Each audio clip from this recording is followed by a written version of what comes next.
Morning, Cornerstone. Thankful to see everybody here this morning. First Sunday after retreat. Hopefully you guys got to catch up on some sleep. And I'm Jonathan Lin. Isaiah asked me to help teach our class today. We're doing our equipping hour on overcoming anger. And so we're near the end of this series. This is the fifth of 6 parts. And so we're thankful for Pastor Isaiah kind of laying the groundwork for how to think about anger biblically and how to look into your hearts at the motives of anger and what to do about it. So today we're going to talk about anger and parenting. So yes, that does exist. People do get angry at their children. So, and we know that at church, we are trying to be on our best behavior. So, our Sunday best. So it may not be obvious to people, what we struggle with in that sense. But, we often feel justified in our anger because, we are more experienced than our kids. We are wiser than them. And more importantly, we're believers. And so we think like we know better. And, but, a lot of times the way in which we get angry is sinful. And, even though we may be justified in our anger. Or sometimes we're not justified in our anger, and it kind of reflects things that we're struggling with on a deeper level. There's a little bit of reverb on the mic. Do you want me to stand back or push the mic forward? Okay. All right. Okay, so this morning we're going to try to peel back the layers in our heart to expose like what's going through our hearts when we are angry as parents. And so, nobody should be expecting after these equipping hour classes to be totally free of anger, right? We should remember that sanctification is a process. And, Paul writes in Philippians 1:6, "He who began a good work in you will bring it to completion at the day of Jesus Christ." So we have faith that it will happen. And hopefully this discussion today will help us to make progress along that path of sanctification. So, and it can help us to more readily identify what in our hearts is leading to anger and how to diffuse that. So, do we have the slides? We can go ahead and start writing the slides here. Oh, you do not get any slides. Okay. Okay, Isaiah will help to fix that. So, the first slides were just some of the books that I used. So you might be wondering, like, why am I teaching this class? My wife and my son are back there. They're probably asking the same thing. So, my transformation group has been going through the book Heart of Anger by Christopher Ash and Steve Midgley. And it's been a really encouraging time going through the book, definitely very revealing as we examine our hearts about anger. The book is not specifically about, anger in parenting. And so some of what I'm teaching today is from that book. But I'm also teaching the class because I'm an expert at anger, because, I do get angry at my kids often. So that's a joke. But seriously, so I need this teaching for, thanks, Francis. I need this teaching for myself. I need to remember these things daily for my sake and for my children's sake, and I suspect that many of us need it as well. So let's ask the Lord to guide this time. We'll open us in prayer. So, Lord God, we come before you with thankfulness for the cross, because while we are still sinners, while we were still weak and helpless, Jesus, you died for us. And, all have sinned and fall short of your glory, God. And we know that, all have sinned. Sin is universal. Anger is universal as well. And, Lord, we come from different walks of life, different situations, whether we have young kids or, adult children, or no children at all. We all deal with anger. And so please help us to communicate, or help me to communicate this truth clearly this morning. We all want, with all our hearts, to raise our children in your discipline and instruction. Please give us grace, Lord. We come before you and humbly ask you to give us grace as we seek to raise our children with the saving knowledge of the gospel, that they would give their lives in worship of you. So we pray this in your son's name. Amen. All right, so we got the slides up here. Oh, all right. So yeah, that first book there, what is that called? Calming Your Heart.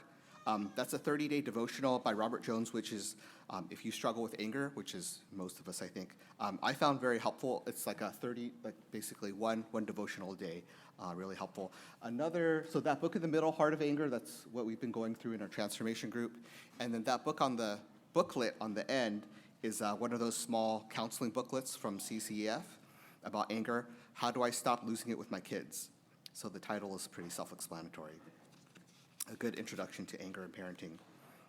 And then, so I didn't use these books specifically, but these are some of the more classic books on biblical parenting. If you're just starting on that journey or you're looking for resources, Lou Priolo, Heart of Anger, and then Ted Tripp, Shepherding a Child's Heart. A lot of other, good books are available out there, but, you see in both of those titles, heart is a common, a lot of books about anger have the word heart in them, and that is a theme that we're going to explore here because, parenting and anger, both, that it really starts in the heart, with your motives, and so it can have a significant effect on our children's heart as well. So, why do my kids make me so angry? That is a question a lot of us will tend to ask. That's Homer Simpson. He's a popular caricature on the angry and foolish father in popular culture. So, our children have a unique capacity to stir up anger in us. And, they're able to provoke us in an unusually strong manner sometimes. And they just know how to push our buttons, it seems like. So why is this the case? We can usually stay calm, right, in public setting, at church or at work. That's usually not much of an issue. But at the minute we arrive home, we lose that public accountability, and sometimes, depending on the mood that you're in, even the smallest hint of disrespect, your kids roll their eyes or any sign of disobedience, that could cause us to get angry really quickly. And oftentimes that anger is out of proportion to the disobedience that your child did. So every family is different and has its own challenges. I have 4 boys of my own, and they're all on the younger end, from 3 to 13 years old. So there's a lot of things that I and my wife can get possibly angry about, right? There's fighting at home, arguing, disobedience. They like to make a mess, forgetting things that we tell them to do. So, just, chaos in general sometimes. But so for us to get frustrated or impatient, that's a pretty common temptation, on a daily basis, sometimes an hourly basis. And, it's been said, you don't know how much of a sinner you are until you get married. But I would take that a step further. I don't think you know how much of a sinner you are until you have children. That really can test you. And, a great quote here on the screen. So, children are sanctification machines, and they hold up floodlights to our everyday character. Right? So from personal experience, I would wholeheartedly agree that God is using my children to sanctify myself and to expose my sin on a daily basis. And you'll see from a lot of the examples that I'm using here, they tend to be more focused on younger children, not adult children, because that's what my experience is in. But adult children present an entirely unique set of challenges too. But so we'll go to the next slide. So this is another good quote. This is from the book that we've been reading, the Christopher Ash book. And he begins the book by saying, anger is the drawn sword of human relationships. And so this evokes a very strong imagery, right? You can imagine every time that you are tempted to anger, you unsheath your sword, and your sword is ready to strike. And, in the situation of anger and parenting, right, you're drawing that sword against the people that you love, your children, your wife sometimes, or your spouse.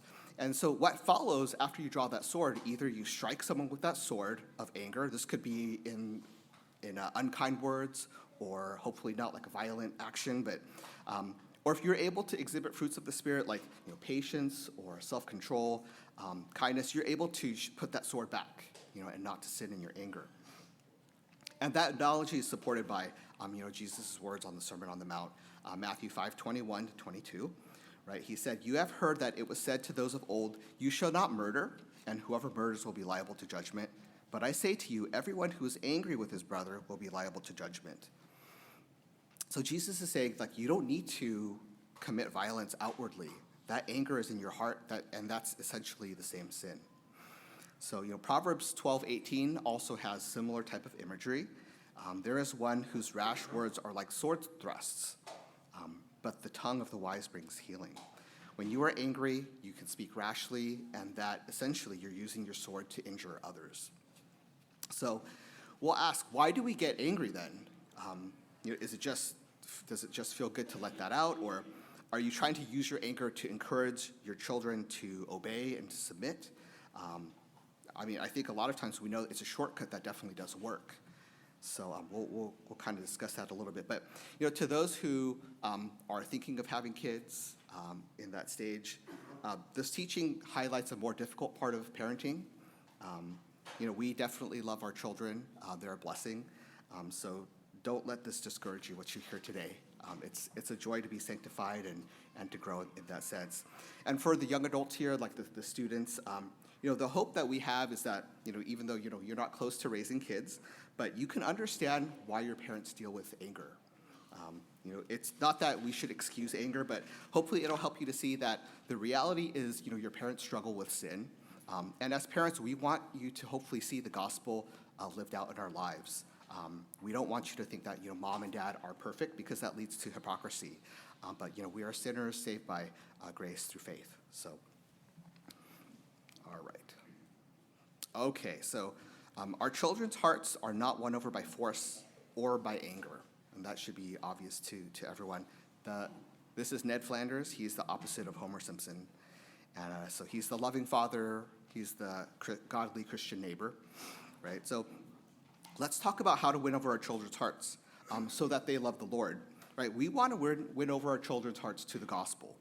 And that's the prayer of every godly parent, hopefully. When you read James 1, 19 to 20, these are important verses on anger and wisdom, good wisdom about how to parent.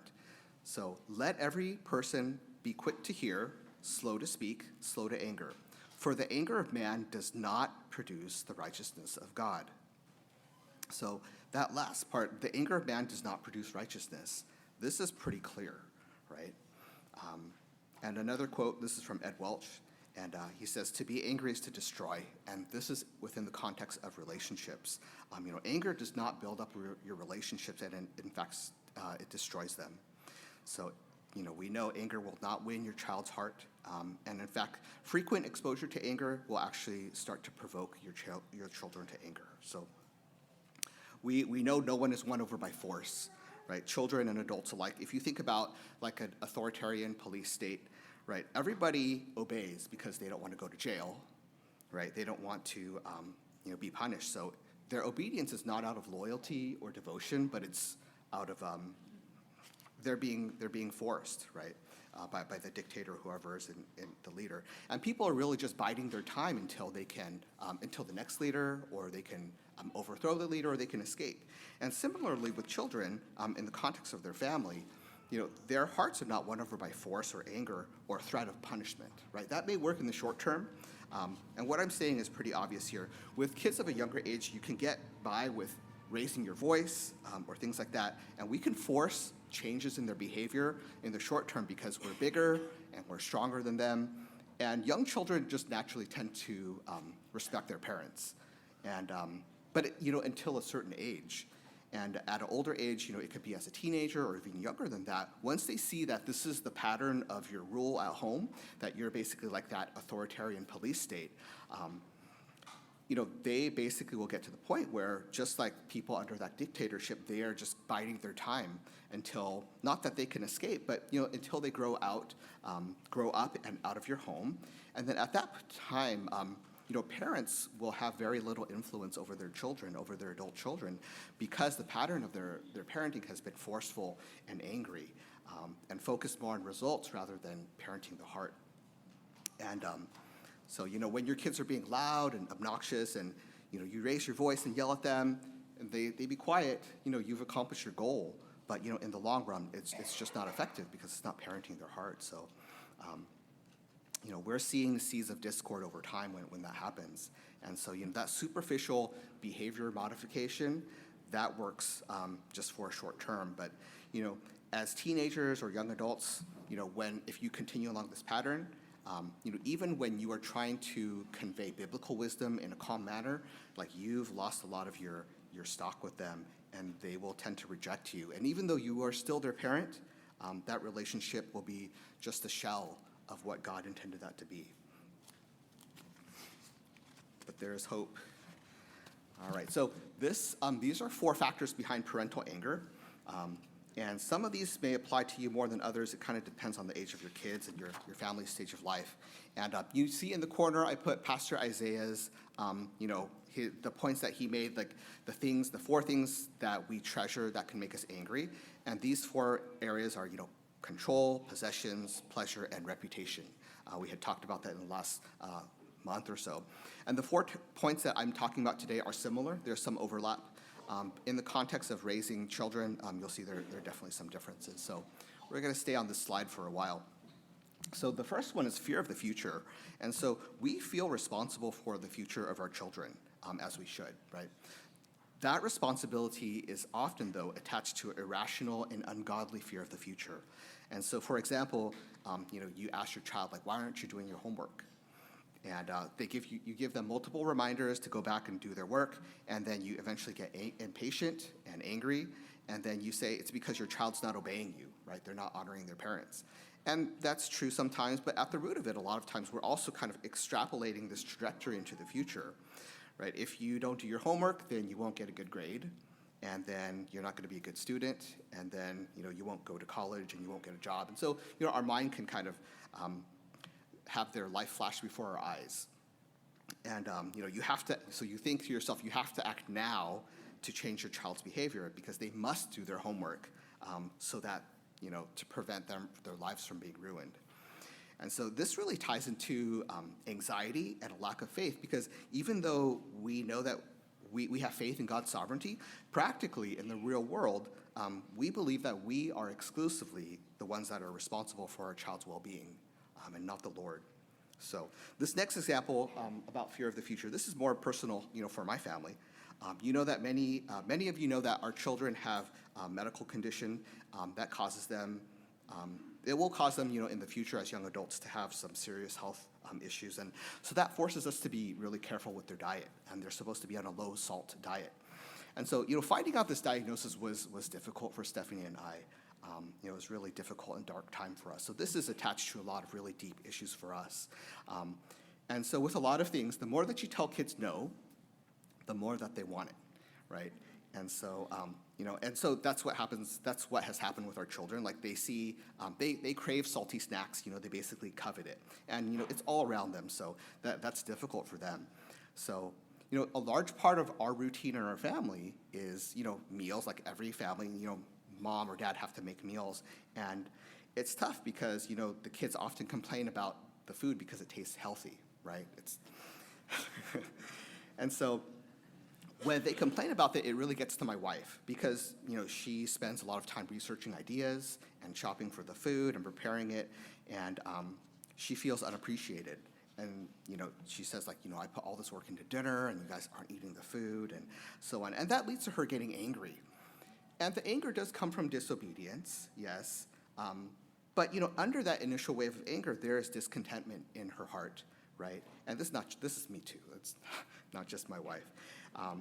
And there's questioning, right, of why God has allowed this to come into our family. And in a sense, she's losing hope for their future. Right? Because, there's a difficult road ahead of them, and if they don't have their health, that's difficult. And that's not necessarily what is true, but, that's not true in God's eyes, but, in our eyes, like, these are the lies that we are telling ourselves when this happens. And so, for myself, it's the same. Like, my kids are bothering me, like, at a party, they want, like, another slice of pizza, or they want another bag of chips, and I get angry at them because they know that they shouldn't, but, they're just kids.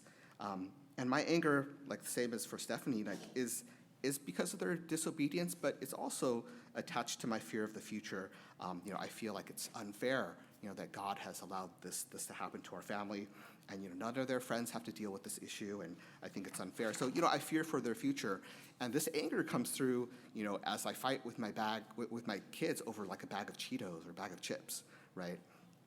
And so when I'm angry with this, my wife, she sees it pretty clearly. Right? She knows the deeper struggle that I have. If she's more clear-minded, she knows what I'm contending with in my heart.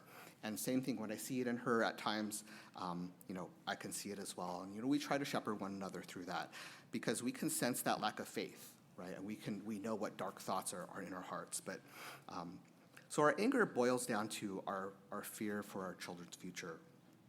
But what does Jesus say in Matthew 6:27, right? And which of you, by being anxious, can add a single hour to his span of life? All of our anxiety and worry about what our kids eat, it doesn't amount to anything compared to what God has ordained. And so, of course, we still need to be responsible parents. We still need to teach them to be healthy, but we need to believe in even more than that, the words of Jesus, to not be anxious and to not respond in anger in these situations. Because at a deeper level, we're getting angry because of our fear of what could happen in the future. So, anxiety about our kids is natural for all parents. That we're supposed to take care of our kids. That's normal. God gave them to us. We are their stewards, but oftentimes we err on the side of being too anxious rather than trusting in God. That if we raise our children in the discipline and the instruction of the Lord, that he will be faithful to fulfill his promises. And that doesn't mean that they will have a perfect life with success or good health, but that means that they will be followers of Christ. And that above everything is what godly parents should be seeking and looking for. So the second point is a need for control, right? And this factor is also closely related to a fear for the future. And so wanting or needing control is a huge part of anger. And this is one of also the 4 causes of anger from Isaiah's teaching. So we believe that we need to have control because falsely we think that our children's future sits with us. And so my wife accuses me of being a micromanager, which I am. And so, not having control or not knowing what's coming next is difficult for me. So this is a struggle. So this is another example. And, I come up with some fictitious scenarios today, and they're not supposed to be about anyone specifically. So, like the disclaimer, like any resemblance to actual persons or events or places is coincidental. So I hope nobody says, oh, I was talking to Jonathan and he's talking about my kid. But that's not the case. So I'll try this example. So say you have a kid that is shy and socially awkward. And so there are a lot of kids around his age, a lot of boys around his age at church, and they seem to have a lot of fun playing together. And you always try to push your kid to spend time with those kids at church, but he's shy and he just wants to stay attached to you all the time. And so you try to arrange play dates with other kids and show up to events for co-op and things, and church events, thinking that he'll have fun with the kids, but it doesn't happen. It just leads to you getting frustrated with them. And so in your mind, you think, my kid is going to grow up with no friends. And you reflect on, I had so many good friends growing up in church, and these are special relationships, and so you kind of see their social life flash before your eyes. And so part of parenting is teaching your kid how to make friends and how to socialize. That's true. But when this child refuses to do that, you begin to become concerned about their future, right? He's going to be like a loner. And so this plays into that first factor that I talked about, a fear of the future. But in this example, you also perceive that you need to have control of the situation because you're trying to handpick your child's friends. You're trying to force these relationships to happen. And, right, we have loving intentions for our child, but that need for control combined with uncertainty about the future, it leads to this unreasonable desire for us to be sovereign over our child's life. And when we don't get that sovereignty, we get angry. And it's not just social issues. Like the need for control extends to a lot of other areas.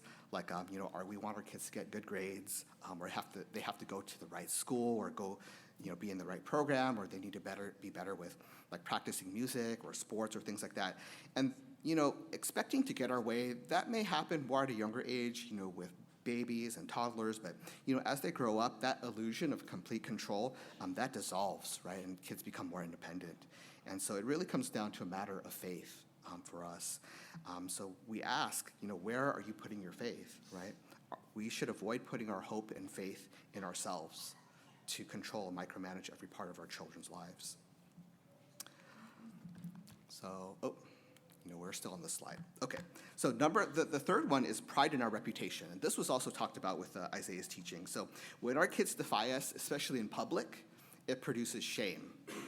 And I'm just being real here, okay? So it makes us look like we're incompetent parents, right? And it affects our reputation. And a lot of us can identify with this.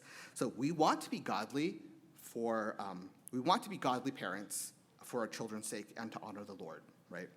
But often in times in public, we also want to be godly because that's what people see us as. And this is for our sake. This is not so much to honor the Lord. And so, when we're on the other side looking at someone else's kid who is misbehaving, like we don't really notice or care that much. But when it's your child that's acting up in public, like that can make you furious. And oftentimes, like it's out of proportion to what they're actually doing. So, so this next example, this is about my family again. So at Cornerstone, we have our kids in the worship service with us, right? And this is great because it helps them to learn how to listen to the Bible, teaching, listen to the sermon. And we've had a lot of good discussions in our family about this. But it's good training, but it's not easy training, as a lot of parents know. And so, my youngest is in Pebbles, right behind this wall, so fortunately we don't have to deal with him. But, the older 3 kids we have in service with us, and sometimes they just are not listening to the sermon. It's a variety of things like, he won't give me my pencil back, or, he touched me, or he's sitting on my seat. I need to go to the bathroom when they just went to the bathroom like 5 minutes ago, right? So, I look around, right, and you think everyone else's kid is paying attention, like they're well-behaved. And that may not be completely true, but, what I'm worried about is not so much them not paying attention to the sermon. What I'm worried about is my reputation, right? It's my pride. And so I'm suffering from, fear of man and fear of what other people think about me as a parent. And so I don't want to be the parent that has the rowdy kids in the back who can't sit still during the sermon. And so my pride is what leads me to get upset with my kids. So, during the sermon, please don't look back at my family. So please pay attention to the sermon. Okay, so the last factor, number 4. So the final factor is our worth as a parent, right? So every failure that we perceive in our parenting reflects on our sense of value as a parent. And so this can be consciously, or it can be a little bit buried deeper in our hearts. So like when our kids do well in school or in sports perhaps, or maybe like your child is very well-spoken and very respectful, and people say, oh, your daughter is so well-behaved and polite. And that's a good thing, right? That's a sign of good parenting and responsible parenting. But it also builds a sense of worth within us, and it can build some pride. So like when, if your daughter gets into a good college, people congratulate you, and that should be celebrated, right? That's hard work that went into that, but that also builds upon our sense of worth. And sometimes our worth or identity becomes tied up in these accomplishments. And, when there are failures, we also perceive that as a threat to our worth as a parent. So we'll talk about, for this example, the strong-willed child, right? And that's what people commonly say about a kid that just doesn't obey, right? The strong-willed child. And so this flows into everyday life, because for parents of younger kids, like they know, like there's many times in a day where you deal with that defiance. Every time you have to feed them, every time you have to put them to sleep. And so there's a lot of occasions where they have opportunities to disobey. And over the course of a day, you become really discouraged at times because you think that you're failing as a parent because they're not listening. And we need to remember, our true value as a parent is determined by God. God has placed these children in our care, and we're stewards of our kids. We're entrusted with raising them not for success, but raising them in the discipline and instruction of the Lord. And that's where we should really strive to find our identity. We want to be defined by our love for the Lord and our love for our children, and that we are pointing them towards Christ. So, we don't want to become wrapped up in those successes or accomplishments. So, all right, but all of these 4 factors are kind of tied into this one central premise. And this is kind of more primal at our root of anger. And this is that we want to be God. We have an underlying desire to be God. And this applies both to anger and in general, also anger in parenting. But, the first sin that was committed against God was not the sin by man in Genesis 3, but this was the first sin that was committed against God was when Lucifer fell from heaven because he coveted God's position and his authority. And at the deepest level, at times, we have that similar underlying desire to be like God, and that leads us down the road of anger. And so going back to the list of those 4 different factors that affect parental anger, right? When we fear the future, we need to ask ourselves, who has the ultimate omniscience and exercises sovereignty over the future? God does, right? It's not us. And when we feel the need for control, number two, who has complete omnipotence and has established his throne, and rules over his kingdom? God does. It's not us. And when we seek to uphold our reputation and our worth, who is perfect and who is worthy of all of our praise? It's God. But despite all these things, we want to build our small little kingdoms in our family, and we want an absolute rule over our family, and that's not what God has commanded us as parents. We are supposed to love and care for our kids, not to have complete sovereignty over their lives. So James 4:14-15, this says, "You do not know what tomorrow will bring. What is your life? For you are a mist that appears for a little time and vanishes. Instead, you ought to say, if the Lord wills, we will live and do this or that." So this is a reminder to us that God controls all things, right? It's not up to us to force the hearts of our children. We need to be stewards. We need to raise them properly, but sometimes, God needs to open their hearts. Our authority in the family has been given to us by the Lord. So 1 Timothy 3:4. Now, this does say that you have to manage. So it says he must manage his own household well. This is talking about qualifications for elders. So we need to manage our household well, with all dignity, keeping our children submissive. So, these are qualifications for elders, but this is something that we should all strive for. And so if you read the whole verse, like it says, with all dignity. So we're called to manage our family well, but this is not accomplished through anger, right? All dignity, like John MacArthur says, this word dignity can be translated as respect. And so we will not command respect from our parents, we will not command respect from our children with yelling and outbursts of anger. Going back to James 1:20 from the beginning of this talk, right? It says, "For the anger of man does not produce the righteousness of God." So this will lead us into how we should respond as parents. So our response should be humility, and our example is Christ. So our authority comes from Christ, right? We talked about earlier the authority of a dictatorship where people are forced into submission, and Christ could compel us to submit, right? God could force us to submit, but he didn't. And instead, he calls to our hearts. And the example that Christ has set for us is how to exercise authority, right? It's the example of the humble servant.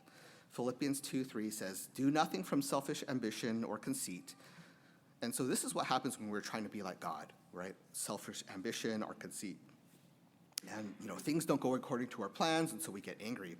So we'll read the whole, verses 3 and 4. "Do nothing from selfish ambition or conceit, but in humility count others more significant than yourselves. Let each of you look not only to his own interests, but also to the interests of others." And so this second chapter of Philippians is about Christ and his humility, who, though he was God, he emptied himself by taking the form of a servant, and he humbled himself by becoming obedient to the point of death, even death on a cross. And so Christ is our greatest example of what selfless humility looks like. And his servant leadership, this is the example of what our authority and our leadership at home should look like. So what does that look like at home? What is humility as a parent? So putting others first, right? That's pretty clear, especially your spouse. What we read in Philippians 2, not looking to only your own interests, but the interests of others. And what else can we do to be humble? So having the heart of a servant. So when your children see you serving your spouse, when they see you serving others at church, serving people or in the community, that shows them a selfless humility. And it shows them that you don't care just about getting your own way or your own preferences. And finally, a critical point of humility as it relates to parenting is admitting when you are wrong, admitting your sin in front of your kids. Especially when you sin in anger, raising your voice or making threats, criticizing them in an unkind manner. And so that gets really difficult to admit, especially in the heat of the moment, and to your kids nonetheless. right? Or maybe you prefer the silent treatment, like when you're at your coldest, when you're at your most detached. It's hard to confess your sin and to warm up. But in either case, when anger is at its peak, maybe you're not able to admit it then to your kids, but as soon as possible, once you've calmed down, confess your sin to your child, confess your sin to God in front of them, and ask for forgiveness for that anger. And that is humility. That models the gospel for them. Don't be the hypocrite where your kids think that you are perfect and you never confess your sin. And one day when they're old enough to clearly see your shortcomings, they never see your humility, they never see you seeking forgiveness, and that's hypocrisy, right? And that pushes them farther from the gospel. But rather, you want them to see the gospel in action in your life, where the authority figure in their life comes down to their level and admits how they fell short of God's holy standard. And then that authority figure is asking for forgiveness to reconcile with them in humility. Pastor Joshua shared at the retreat, one of the things he remembers most about his dad is, asking for forgiveness, right? And he could see the process of sanctification in his father's life. And we should pray that our children will remember that about us too, that they see the gospel in action in our lives every day. And if that happens, then we have faith that God will grow that gospel seed in their hearts, and that'll open the door to a life that's submitted to Christ. So in closing, when we follow Christ's example of humility, we have faith that our humility can diffuse their anger, because a humble mother or father is a parent that's not trying to grasp at equality with God. Remember that central premise, right? Our underlying desire to be God. So this is at the root of a lot of our anger, our sinful anger as parents. And remember, we talked about those 4 factors, right? The first one, a fear of the future. So when we have a Christ-like humility, we understand that God holds the future of our children in his hands. And we have less fear and anxiety of the future after that, and that helps to diffuse our anger, right? Number 2, the need for control. When we have a Christ-like humility, we understand that God has sovereign control over the lives of our children, and we have a significant part in raising them as well, of course, but God will ultimately reveal himself and his will to them. And when we can understand that, that can also help to diffuse our anger. Pride in our reputation.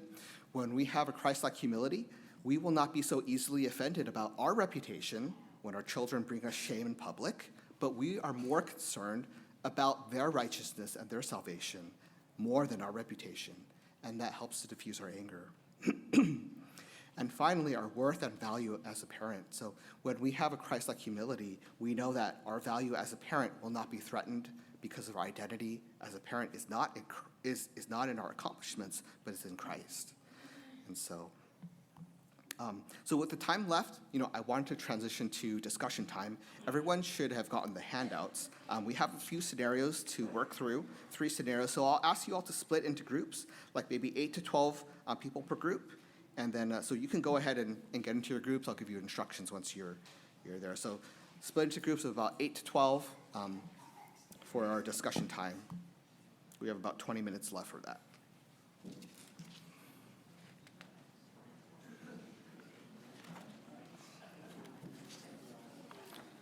Don't be afraid to be in a group with your kids also.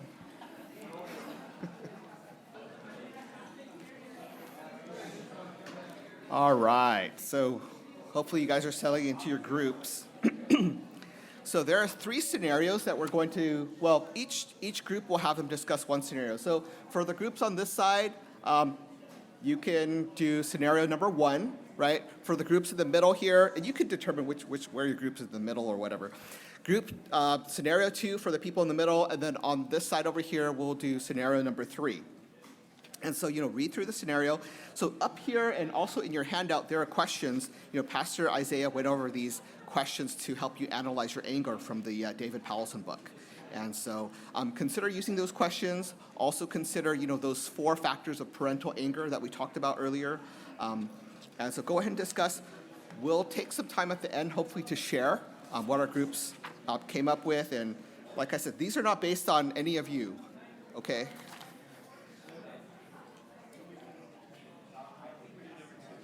Yeah, that's good.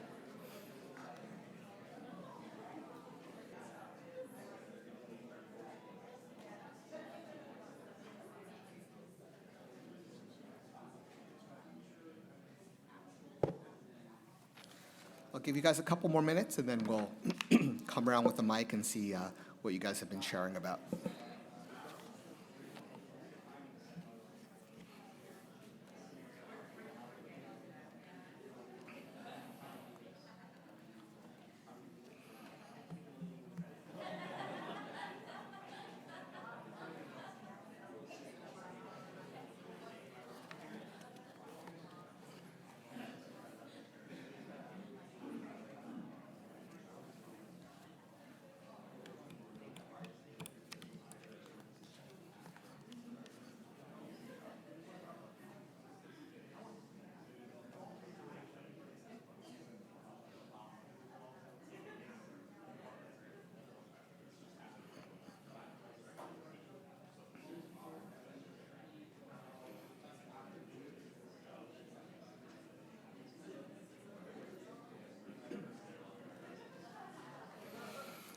All right. So, who wants to share? So, we'll start with the scenario one on this side. If any groups could volunteer to share, like what they discussed, like what kind of motives were in this parent's heart, and if anyone wants to volunteer.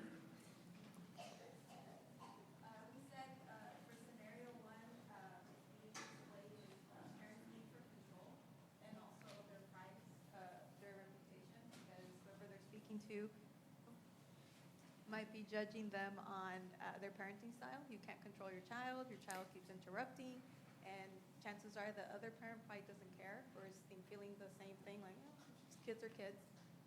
We also discuss maybe at home you should set expectations for your child, or instead of telling your child, wait 5 minutes, be clear and let them know this is going to take a while. Find a seat, find a friend, I'm going to keep talking.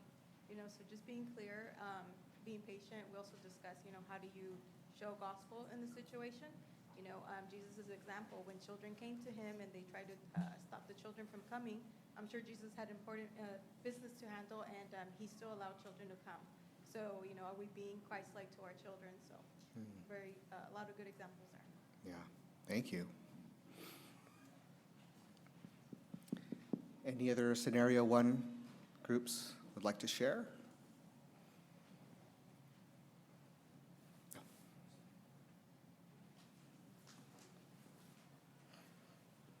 I think similarly, there's a sense in which shame is being multiplied.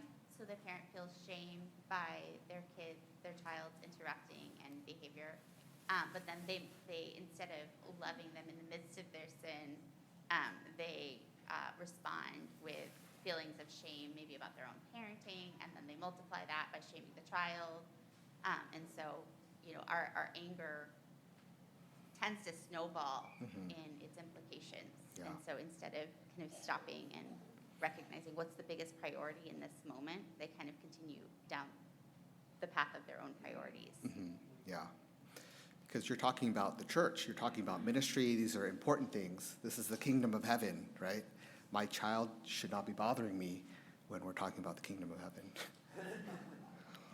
All right, any other groups? We can go to scenario 2, if any groups would like to share. This was the snow day.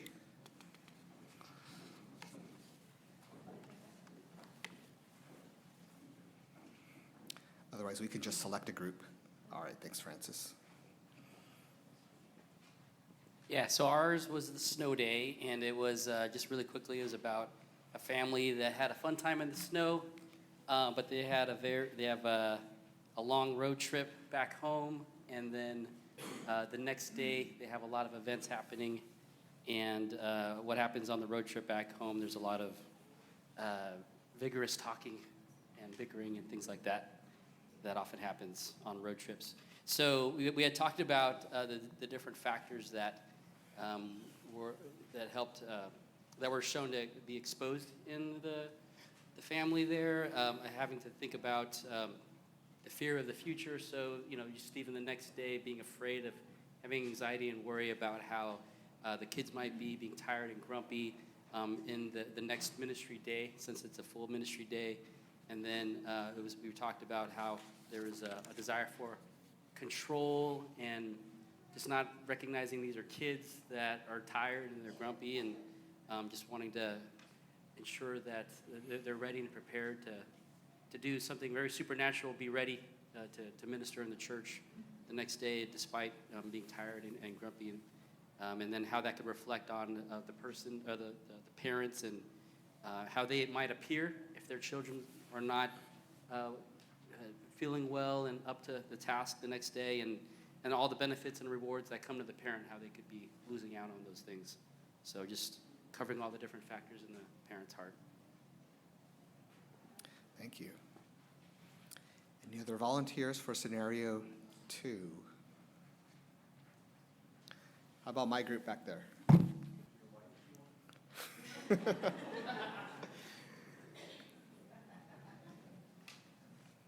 I mean, Francis already hit on several items. We talked about several things. So one was just expectations in general, that we have expectations. We did this for our kids, and we spent this whole day doing this fun thing for our kids, and then we expect in return we should get something in return for that. That we should get this nice quiet ride home, or whatever it may be. And then also related to what Francis said, we're preparing for the future. There's this good thing for the future we're preparing for, all this ministry we're doing, all this good stuff. And then it reveals our heart with, where are our motives with serving our kids that day? Where are our motives with serving the next day? Is it a love for our kids? Is it a love for others? Where we can respond even when situations don't work out as planned, just rightly with love still for them? Or is it, I did this, I expect this, this is somehow going to impact my reputation, or it's going to impact what I desire, and now there's just revealing something in my heart that's not right. Obviously, there's sin in my heart in the way I'm responding to how my expectations are not being met, even in the midst of all this good stuff I'm doing. It shows how sin very often taints what is good in what we do. So. Yeah. Thanks, Adam. All right, last scenario, number 3. Do we have any volunteers for this? All right, thanks, Joshua. This situation's, I guess, like all of them, a little difficult because it's your teenage daughter, and she's going to school and developing worldly friends, and you're worried about the direction she's going. She's becoming less interested in youth group.